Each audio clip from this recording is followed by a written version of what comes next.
Good morning बच्चों, शुरू करते हैं रस। अब जैसे ही रस आपके सामने आया, बहुत सारी चीज़ें आपके दिमाग में आने लगी होंगी। रस, ये कहीं गन्ने का रस तो नहीं है, कहीं मौसमी का रस तो नहीं है, या कोई और रस तो नहीं है। मान लीजिए गन्ने का रस क्या आपको आनंदित करता है, आपके मन को आनंदित करता है, शरीर को ठंडा करता है। उसी प्रकार ये जो आपकी हिंदी में रस है वो काव्य की आत्मा है रस। और जब हम काव्य पढ़ते हैं तो वो भी हमें आनंदित ही करता है। भरत मुनि का एक सूत्र है, विभाव अनुभाव व्यभिचारी संयोगाद्रस निष्पत्ति। अर्थात विभाव, अनुभाव और व्यभिचारी जिसे कहते हैं संचारी भाव, इन भावों के संयोग से ही रस की निष्पत्ति होती है, रस निकलता है, रस की उत्पत्ति होती है। और मुख्य चीज है स्थायी भाव। ये स्थायी भाव क्या है? स्थायी भाव हमारे मन में सुप्तावस्था में, सुप्तावस्था मीन्स सोए हुए, निष्क्रिय, बिल्कुल निष्क्रिय अवस्था में रहते हैं। और उनके जैसे ही अनुकूल समय आता है वो क्रियाशील हो जाते। जैसे कोई बीज आपका मिट्टी में छिपा हुआ है, वो तब तक अंकुरित नहीं होता है जब तक उसके अनुकूल मौसम ना आ जाए। इसी तरह स्थायी भाव भी हमारे मन में निष्क्रिय अवस्था में बने रहते हैं, और जैसे ही उनके अनुकूल समय आता है वो क्रियाशील हो जाते हैं और उस रस का अनुभव कराते हैं, और वो स्थायी भाव ही रस में परिणत हो जाते हैं, बदल जाते हैं। समझ में आया? दोबारा समझिए। स्थायी भाव ही हमारे मन में सुप्तावस्था, सोए हुए या निष्क्रिय अवस्था में पड़े रहते हैं, और जैसे ही उनके अनुकूल समय आता है वो क्रियाशील हो जाते हैं, अर्थात रस में परिणत हो जाते हैं, रस में बदल जाते हैं, और उस रस की अनुभूति हमें कराते हैं। जैसे हम जा रहे हैं सुनसान रास्ता से। अब क्या है, एकदम अचानक कोई शेर जैसी आवाज आ गई, या हम जंगल में जा रहे हैं, सुनसान जंगल में जा रहे हैं, तो दहाड़ने की आवाज आ गई तो हम डर जाएंगे। तो ये जो डरने का भाव था, क्या वो पहले से हमारे मन में कहीं सुप्तावस्था में या निष्क्रिय अवस्था में नहीं था? शेर की दहाड़ सुनकर वो क्या हुआ, वो भाव एकदम क्रियाशील हो गया, यानी कि रस में बदल गया, भय भयानक। समझ गए? विभाव अनुभाव व्यभिचारी, हालांकि ये भरत मुनि का रस सूत्र है।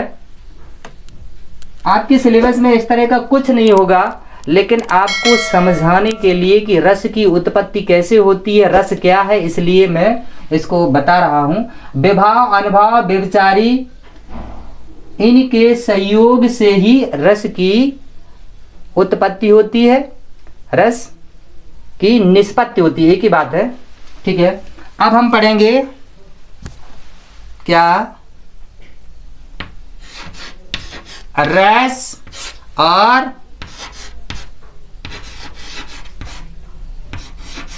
स्थायी भाव।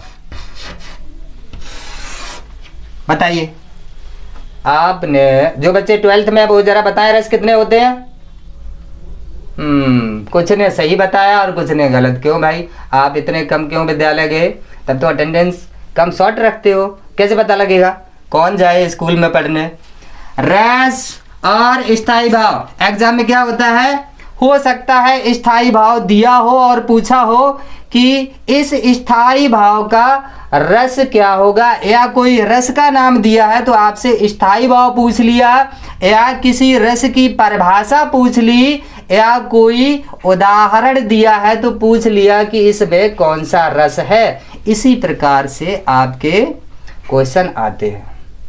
ठीक है, तो देखिए स्थायी भाव रस, रस स्थायी भाव, रस और स्थायी भाव गिनिए कितने, 2 3 4 5 6 7 8 9 10 11, 9 रस माने गए हैं और ये वात्सल्य और भक्त इनको बाद में जोड़ा गया है। वात्सल्य के अंतर्गत जो बाल्यावस्था होती है उसका जो वर्णन होता है वो वात्सल्य रस कहलाता है, और भक्ति जो हम भक्ति करते हैं, पूजा अर्चना करते हैं, उसमें करने में क्या है वो भक्ति रस। तो इसका वात्सल्य और इसका भक्त स्थायी भाव। देखिए श्रृंगार रति, ये क्या लिखा है बताओ, श्रृंगार ऐसे लिख लिया या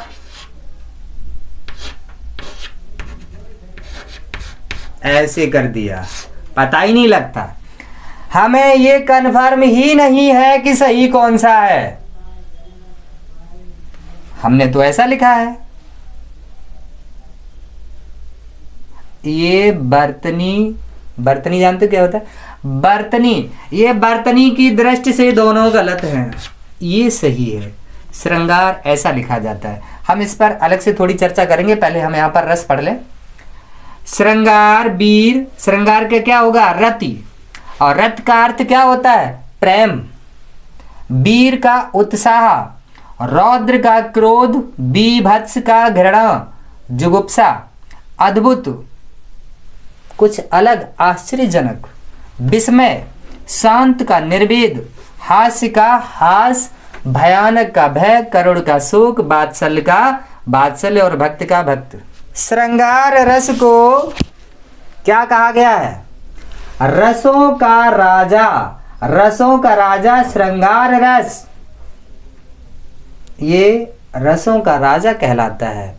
श्रृंगार रस 2 प्रकार का होता है, कौन सा, संयोग श्रृंगार और वियोग श्रृंगार, जहां पर नायक और नायिका का मिलन हो वहां पर संयोग श्रृंगार, और जहां पर नायक और नायिका का वियोग हो वहां पर वियोग श्रृंगार। वियोग मीन्स ब्रह, तो वहां पर वियोग श्रृंगार।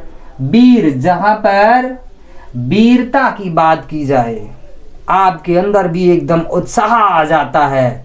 यदि आप रस और स्थायी भाव दोनों पढ़ लेंगे ना और याद कर लिए और उनका थोड़ा सा अर्थ समझ लिया, तो फिर इसकी परिभाषा लिखने में और दिए गए उदाहरण को पहचानने में आपको बिल्कुल भी परेशानी नहीं होनी है।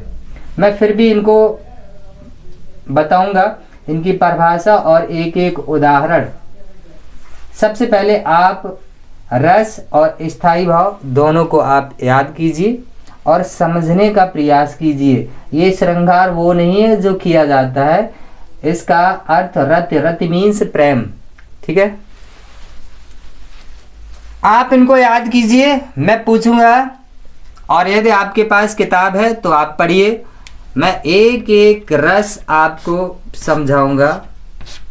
शायद सभी रस आपके सिलेबस में नहीं है, ना ही 10th में और ना ही 12th में। रस के अंतर्गत पहला रस श्रृंगार रस, इसका स्थायी भाव क्या होता है रति। ये जो रति नामक स्थायी भाव है यही श्रृंगार रस में परिणित हो जाता है, जैसे ही इसे अनुकूल समय मिलता है वैसे ही। जैसे राम को रूप निहारत जानकी, कंगन के नग की परछाई, याद सब सुध भूल गई, कर देख रही पल टारत नहीं। क्या है, राम को रूप निहारत जानकी, राम को जब स्वयंवर हुआ ना तो उस समय क्या है, उसी समय का ये वर्णन है। राम को रूप निहारत जानकी, राम को सीता जी देख रही हैं कंगन के नग की परछाई, यानी कि जो उनके हाथ में कंगन है जो पहने हुए हैं उसकी परछाई भी उस पर पड़ रही है। किस पे? अभी आप कोई ऐसी वस्तु पहने हो जिस पर कोई प्रतिबिंब बन रहा है या कोई शीशा लगा हुआ है आपकी वस्तु में, तो आप खड़े हो, आपने हाथ जरा से ऐसे किया तो इधर कहीं से जिसकी आप तस्वीर देखना चाहो तो उसकी तस्वीर उस शीशा में आ जाती है। आप थोड़ा इधर कर दो और आपकी निगाह कहाँ? हाथ पर, और जबकि आप देख किसको रहे हो? सामने वाले को। तो उसी तरह ये बताया गया है, राम को रूप निहारत जानकी कंगन के नग की परछाई, या तो सब सुध भूल गई कर देख रही पल टारत नहीं।